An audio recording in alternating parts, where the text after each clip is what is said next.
దేవుడు బలిని కోరుకోవట్లా.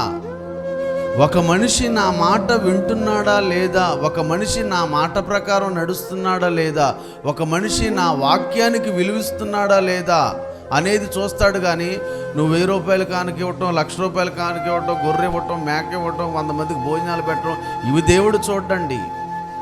నీ మంచి హృదయాన్ని దేవుడు చూస్తాడు. నువ్వు ఇది ఇవ్వకుండా దేవునికి నువ్వు ఏది అర్పించినా అది దేవుని దృష్టిలో అది బూడిదలో పోసిన.